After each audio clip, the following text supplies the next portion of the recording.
பாலிவுட் நடிகர் சயிஃப் அலி கான் மீதான தாக்குதலில் இதுவரை யாரும் கைது செய்யப்படவில்லை என்று போலீசார் தெரிவித்திருக்கிறார்கள்.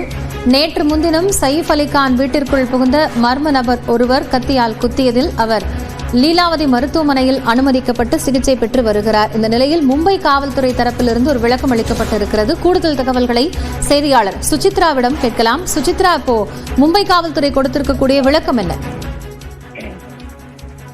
நடிகர் சயிஃப் அலி கானை தாக்கியதாக கைது செய்யப்பட்ட நபர் அவருக்கும் இந்த சம்பவத்திற்கும் எந்த ஒரு தொடர்பும் இல்லை என்ற ஒரு விளக்கத்தை தற்பொழுது மும்பை காவல்துறை வழங்கியிருக்கிறது. சிசிடிவியினுடைய வீடியோ அடிப்படையில் அந்த நபர் பல்வேறு சட்ட சோதனைகளுக்கு பிறகு இன்று காலை கைது செய்யப்பட்டு பாந்திராவில் இருக்கக்கூடிய காவல் நிலையத்திற்கு விசாரணைக்காக அழைத்து வரப்பட்டார். ஆனால் அந்த நபருக்கும் இந்த சம்பவத்திற்கும் எந்த ஒரு தொடர்பும் இல்லை என்ற ஒரு விளக்கத்தை முதற்கட்டமாக மும்பை காவல்துறை அதிகாரிகள் தெரிவித்திருக்கிறார்கள்.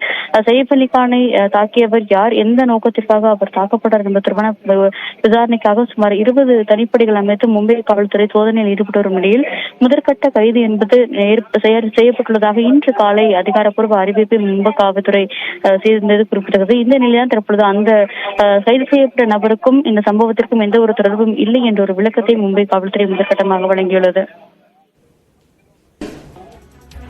நன்றி சுசித்ரா. இது குறித்த கூடுதல் விவரங்களுக்காக மீண்டும் இணையலாம்.